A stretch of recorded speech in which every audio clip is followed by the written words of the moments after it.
മദ്യത്തിൻ്റെ ഉപയോഗം, കഞ്ചാവിൻ്റെ ഉപയോഗം വരെ കുറഞ്ഞു തുടങ്ങിയിരിക്കുന്നു. കാരണം മറ്റ് നമ്മൾ കണ്ടിട്ട് പോലും ഇല്ലാത്ത ഡ്രഗ്സിലേക്ക് നമ്മുടെ യുവതലമുറ മാറിക്കഴിഞ്ഞു. അതായത് ഇവർ ഡ്രഗ്സാണ് ഉപയോഗിക്കുന്നതെന്ന് നമുക്ക് അറിയാൻ പറ്റത്തില്ല. ഇപ്പോൾ കഞ്ചാവ് കണ്ടാൽ നമുക്കറിയാം. നമുക്ക് എത്ര പേർ കഞ്ചാവ് കണ്ടാൽ അറിയാം? പലർക്കും ഇത് കണ്ടാൽ അറിയത്തില്ല. ഇത് പോക്കറ്റിൽ കിടന്നാൽ, പേഴ്സിൽ കിടന്നാൽ.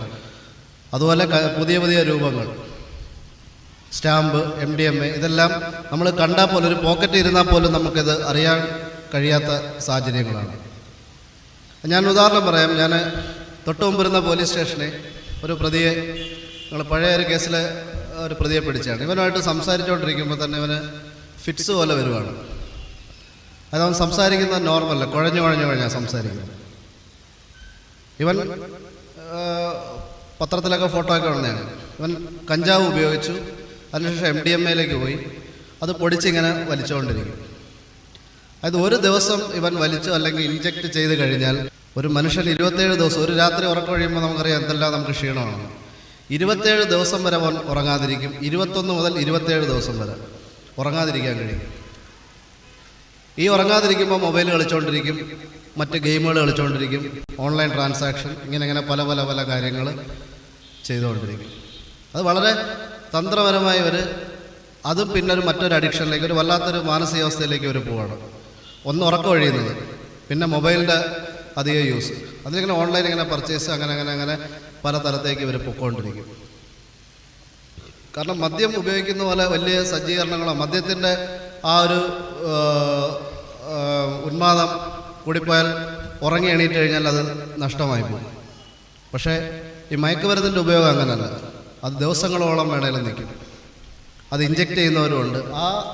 നമ്മൾ പല ഫേസ്ബുക്കിലും വാട്സപ്പിലൊക്കെ വീഡിയോ കാണുന്നുണ്ട്. നമ്മൾ ഒരാൾ കൈ മുറിക്കുന്നൊരു വീഡിയോ നമ്മൾ കണ്ടാണ്, ഒരുപാട് ഷെയർ ഇങ്ങനെ വരുന്നതാണ്. അതായത് ഈ ഉന്മാദത്തിൽ ഇവർ ഒരു ബ്ലേഡ് എടുത്ത് ഇങ്ങനെ മുറിക്കുവാണ്, ഇത്രയും ഭാഗം കട്ട. ഇതിൽ ഏറ്റവും വലിയൊരു പ്രത്യേകത, മാതാപിതാക്കൾ, സഹോദരിമാർ, ഇവർക്കാർക്കും ഇതിനെപ്പറ്റി യാതൊരു ഐഡിയയും കാണത്തുമില്ല. ഇവർ നല്ല ഒന്നാന്തരമായിട്ട് വീട്ടുകാരെ ഇവർ പറ്റിക്കും.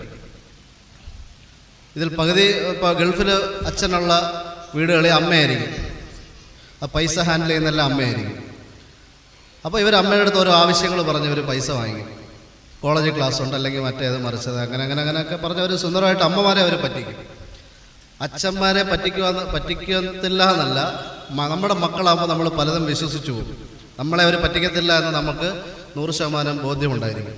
പക്ഷെ അവർ നമ്മളെ നല്ല രീതിയിൽ നമ്മളെ പറ്റിക്കുമായിരുന്നു. കാരണം പല ആൾക്കാരെ നമ്മൾ റോഡിൽ വെച്ച് പിടിക്കുമ്പോൾ അറിയാൻ പറ്റും. വീട്ടുകാരെ നമ്മൾ വീട്ടിൽ ഫോൺ വിളിക്കുമ്പോൾ വീട്ടുകാരിതൊന്നും അറിഞ്ഞു കാണത്തില്ല. അങ്ങനെ ഒരു സംവിധാനത്തിലേക്കാണ് പോകുന്നത്. ഇപ്പോഴത്തെ തലമുറയ്ക്കെന്ന് പറഞ്ഞാൽ അവർക്ക് ആരെയും പേടിയില്ല. അധ്യാപകർക്ക് അവരെ അടിക്കാൻ പേടിയാണ് സ്കൂളിൽ. കാരണം എന്താ, പുറത്തിറങ്ങി കഴിഞ്ഞാൽ അവർ കൊട്ടേഷൻ, അവരെ മെസ്സേജ് അയച്ചാണ് ആൾക്കാരെ വരുത്തുന്നത്. ഞാൻ കൊട്ടാരക്കര ഇരുന്നപ്പോൾ ഞാൻ പഠിച്ച സ്കൂളിലെ അധ്യാപകൻ, എന്നെ ഫിസിക്സ് പഠിപ്പിച്ച അധ്യാപകൻ എന്നെ ഒരു ദിവസം ഫോണിൽ വിളിക്കുന്നു. ആ സ്കൂളിലെ വിദ്യാർത്ഥികൾ തമ്മിലുള്ള വിഷയത്തിൽ ആ സാറിന് അടി കിട്ടി. അത് സ്കൂളിൻ്റെ പേര് ഞാൻ പറയുന്നില്ല, നിങ്ങൾക്ക് പറഞ്ഞാൽ അറിയാം. ആ പഠിച്ച സ്കൂളിൽ എന്നെ ഫിസിക്സ് പഠിപ്പിച്ച അധ്യാപകന്, അതായത് ഫസ്റ്റ് ഇയർ സെക്കൻഡ് ഇയർ വന്നപ്പോൾ അവിടെ പിള്ളേർ തമ്മിൽ ഇഷ്യൂ ഉണ്ടായി. ആ ഇഷ്യൂ പുറത്തേക്ക് പോയി, അത് പൊളിറ്റിക്സായി മാറി. ഈ അധ്യാപകനെ അടിക്കാൻ സീനിയർ വിദ്യാർത്ഥികൾ വെളിയിൽ നിൽക്കുകയാണ്. പുള്ളി പേടിച്ച് എന്നെ വിളിച്ചു.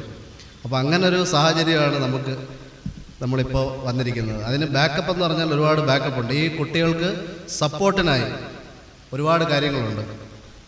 നമ്മൾ വാട്സപ്പിൽ കണ്ടാണ് ഒരു കഞ്ചാവ് വലിക്കാൻ ഒരു കുട്ടിയെ പ്രേരിപ്പിക്കുന്ന ഒരു വീഡിയോ. മട്ടാഞ്ചേരി മാർട്ടിൻ എന്ന് പറഞ്ഞ ഒരാളെ അറസ്റ്റ് ചെയ്തത് നിങ്ങൾ കണ്ടാണ്. ഒരു വീഡിയോ കോൾ ചെയ്ത് അത് വലിക്കുന്ന രീതിയും അവരുടെ ഉന്മാദാവസ്ഥയും ഒരുപാട് കാര്യങ്ങൾ. ഇപ്പോൾ ഒരുപാട് കളർഫുള്ളായിട്ടാണ് ഇവർ കാര്യങ്ങൾ അവതരിപ്പിക്കുന്നത്. നമ്മളിതിന് വേണ്ടതെന്ന് പറഞ്ഞാൽ കുട്ടികളുമായിട്ട് സംസാരിക്കണം. മുതിർന്നവർ കുട്ടികളുമായിട്ട് നല്ല രീതിയിൽ ഇൻട്രാക്ട് ചെയ്യണം, സംസാരിക്കണം. അവർക്ക് വേണ്ടി നമ്മൾ സമയം കണ്ടെത്തണം. നമുക്ക് ഇൻട്രാക്ഷൻ ഇല്ലാതെ പോകുമ്പോഴാണ് അവർക്ക് കൂട്ടുകെട്ടുകൾ കൂടുന്നത്. കാരണം അവർ സ്കൂളിൽ നിന്ന് വന്നൊരു ചെറിയ കാര്യം പറയാനായിരിക്കും അവർ വരുന്നത്. അപ്പം നമുക്കത് തിരക്കായിരിക്കും, നമ്മൾ കേൾക്കത്തില്ല. നമ്മൾ നിർബന്ധമായിട്ട് അവരെ കേട്ടിരിക്കണം. ഇപ്പോൾ വീട്ടിൽ ഞാൻ ചെല്ലുമ്പോഴും എൻ്റെ അവസ്ഥ, കാരണം സ്റ്റേഷനിൽ നിന്നുള്ള കോളുകൾ വരും. അപ്പോൾ കൊച്ചുകൾ പറയുന്ന കാര്യങ്ങൾ നമ്മൾ ചിലപ്പോൾ ശ്രദ്ധിക്കത്തില്ല. പക്ഷേ നമ്മളതിന് സമയം കണ്ടെത്തണം. നമുക്ക് ആ സമയം, അവർക്ക് കൊടുക്കുന്ന സമയം, അവർ ഇപ്പോൾ 2 വയസ്സുള്ള കുട്ടിയായാലും 18 വയസ്സുള്ള കുട്ടിയായാലും അവർക്ക് നമ്മുടെ അറ്റൻഷൻ വേണം. അത് നമ്മളെ ആൾക്കാർ ശ്രദ്ധിക്കണം എന്ന് നമുക്ക് അത് മനുഷ്യൻ്റെ ഒരു സൈക്കോളജിയാണ്. അത് കുട്ടികൾക്ക് അത് കൂടുതൽ. ഇപ്പോൾ വലിയ 2 പേര് സംസാരിച്ചുകൊണ്ടിരിക്കുന്ന കൊച്ചു പിള്ളേരാണ് അവർ നമ്മളെ ശല്യം ചെയ്തുകൊണ്ടിരിക്കും. കാരണം അവർക്ക് അറ്റൻഷൻ കിട്ടുന്നില്ല, അവർക്ക് പ്രോപ്പർ അറ്റൻഷൻ കിട്ടണം. അപ്പോൾ ഈ ടൈം നമ്മൾ അവർക്ക് വേണ്ടി സ്പെൻഡ് ചെയ്യുക. അവരുടെ സ്കൂളിലെ വിശേഷങ്ങൾ ചുമ്മാ ചോദിക്കുക, പ്രത്യേകിച്ച് പെൺകുട്ടികളായിട്ട് നിർബന്ധമായിട്ട് നമ്മൾ സംസാരിച്ചിരിക്കണം. പെൺകുട്ടികളെ ഇരുത്തിക്കൊണ്ട് അങ്ങനെ പറയുന്നത് നമ്മൾ അങ്ങനെ വിശ്വാസമില്ലാത്തതെന്നല്ല, അവർക്ക് ഒരുപാട് കാര്യങ്ങൾ പറയാൻ കാണും. അവരോട് നമ്മൾ സംസാരിക്കണം ഫ്രീ ആയിട്ട്. കഴിവതും പെൺകുട്ടികൾ അമ്മമാരുടെ കൂടെ തന്നെ കിടക്കാൻ ശ്രമിക്കണം.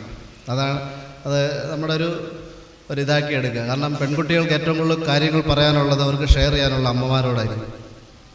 അവർക്ക് ഒറ്റയ്ക്ക് ഒരു ഫീലിംഗ്. നമുക്കിപ്പോൾ റീസെൻ്റായിട്ട് ഇന്നലെ ഒരു ആത്മഹത്യ നടന്നു. കഴിഞ്ഞ ദിവസം കരുനാഗപ്പള്ളി പോകുന്ന റൂട്ടിൽ 16 വയസ്സുള്ളൊരു കുട്ടി സൂയിസൈഡ് ചെയ്തു, 10ാം ക്ലാസ്. ഇതിനൊക്കെ റീസണൊന്നും ഒരു കാരണവുമില്ല. വൈകിട്ട് സംസാരിച്ചുകൊണ്ടിരിക്കുന്നു, രാത്രി റൂമിൽ കയറി കതകടയ്ക്കുന്നു. അപ്പോൾ അവർക്ക് ആ ഏകാന്തത, അവർക്ക് കാര്യങ്ങൾ ധരിപ്പിക്കാൻ ഒരാളില്ല. അതായിരിക്കും ഒരു കാരണം. അപ്പോൾ രാത്രി അവരുടെ ഫീലിങ്സ് എന്താണെന്ന് നമുക്കറിയാൻ പറ്റത്തില്ല. ആ ഫീലിങ്സിൽ അവർ കിടന്നുറങ്ങി. അവർക്ക് ആ ടെൻഷൻ വരുമ്പോൾ കാരണം അവർ ഷെയർ ചെയ്യുന്നില്ല, കാര്യങ്ങൾ ഷെയർ ചെയ്യുന്നില്ല. അടുത്തുള്ള ആൾക്കാരുമായിട്ട് അവർ ഷെയർ ചെയ്യുന്നില്ല. അകലെയുള്ള ഫ്രണ്ട്സുമായിട്ട് അവർ ചാറ്റ് ചെയ്യുന്നില്ല. അവർക്ക് ഈ വികാരങ്ങൾ, ഫോണിൽ കൂടെ വികാരങ്ങളൊന്നും അവർക്ക് മനസ്സിലാകത്തില്ല. അപ്പോൾ ഒരുപാട് പ്രശ്നങ്ങൾ. ചിലപ്പോൾ നമ്മളെ അമ്മമാരുടെ ഒരു സാമീപ്യം തന്നെ ആ സമയത്ത് പെൺകുട്ടികൾ ആഗ്രഹിക്കുന്നുണ്ടായിരിക്കും. അല്ലെങ്കിൽ അച്ഛൻ്റെ സ്നേഹം. പെൺകുട്ടികൾക്ക് അച്ഛന്മാരോട് കൂടുതൽ സ്നേഹമായിരിക്കും. അങ്ങനെ അപ്പോൾ അവരുടെ കാര്യങ്ങൾ നമ്മൾ ശ്രദ്ധിക്കുക. ആൺകുട്ടികൾ പലപ്പോഴും കയറുന്നത് അവർ രാത്രി സമയം എന്ത് സ്പെൻഡ് ചെയ്യുന്നു. പഠിക്കാൻ പോകുന്നവർ പറയുന്നത് ഒരു ഗ്രൂപ്പ് സ്റ്റഡി, ഏറ്റവും അപകടം പിടിച്ചൊരു സാധനമാണ് ഗ്രൂപ്പ് സ്റ്റഡി എന്ന് പറഞ്ഞ് ഇവരെല്ലാം പുറത്തു പോകുന്നത്. അത് വളരെ ശ്രദ്ധിക്കേണ്ട കാര്യമാണ്. എന്ത് ഗ്രൂപ്പ് സ്റ്റഡിയുടെ ആവശ്യമൊന്നുമില്ല. അല്ലെ നമ്മുടെ കൺട്രോളിലായിരിക്കണം. അല്ലെ ഏതെങ്കിലും വീട്ടിൽ ഗ്രൂപ്പ് സ്റ്റഡി നടത്തുന്നെങ്കിൽ ആ റൂമിൽ നമ്മുടെ ആക്സസ് ഉണ്ടായിരിക്കണം. നമ്മൾ കഥ തുറന്നിട്ടോ അല്ലെങ്കിൽ രാത്രി അവർ പഠിച്ചോട്ടെ, ഓക്കെ, ഗ്രൂപ്പ് സ്റ്റഡി ആയിക്കോട്ടെ. ആ ഗ്രൂപ്പ് സ്റ്റഡിയിൽ കൃത്യമായ നമ്മുടെ ഫോളോ അപ്പ്, നമ്മുടെ കണ്ണ് അതിനകത്തുണ്ടായിരിക്കണം. കാരണം ഇവർ നല്ല രീതിയിൽ നമ്മളെ പറ്റിക്കും. അത് നമുക്കറിയാൻ പറ്റത്തില്ല. ഒരു രീതിയിൽ നമുക്ക് കൺട്രോൾ ചെയ്യാൻ പറ്റാത്തൊരു സിറ്റുവേഷനിലേക്ക് അത് പോകും. അപ്പോൾ ഇങ്ങനെ നമുക്ക് നമ്മൾ ഓരോ കേസുകളും ശ്രദ്ധിക്കുമ്പോൾ ഇതിൻ്റെ എല്ലാം പിന്നിൽ മദ്യത്തിൻ്റെയും മയക്കുമരുന്നിൻ്റെയും ഒരു ബാക്കപ്പ് വേണം. ഒരു നോർമൽ മനുഷ്യൻ ചെയ്യുന്ന കാര്യങ്ങളല്ല ഇവർ ചെയ്യുന്നത്. ഞങ്ങൾക്കിപ്പോൾ റീസെൻ്റായിട്ടൊരു കേസ് ഇവിടെ ചക്കവള്ളി, ഞാൻ ജോയിൻ ചെയ്ത ഒരാഴ്ച കഴിഞ്ഞപ്പോൾ ഒരാളെ നമുക്ക് കിട്ടാനുണ്ട്. ഒരു പരിക്കേൽപ്പിച്ച് അയാളുടെ പുറകെയായിരുന്നു 1 മാസത്തോളം. ഇതുവരെ അയാളെ കിട്ടിയിട്ടില്ല. അപ്പോൾ ഇതും അങ്ങനെ ആ പ്രതിയുടെ ലുക്കൗട്ടൊക്കെ ഞങ്ങൾ ഇറക്കി. അതും അങ്ങനൊരു രീതിയാണ്. അത് ഭക്ഷണം വേണ്ട, വെള്ളം കുടിച്ച് മാത്രം നിൽക്കും. ഏത് തണുപ്പത്തും കാട്ടിലായാലും കയറിയിരിക്കും.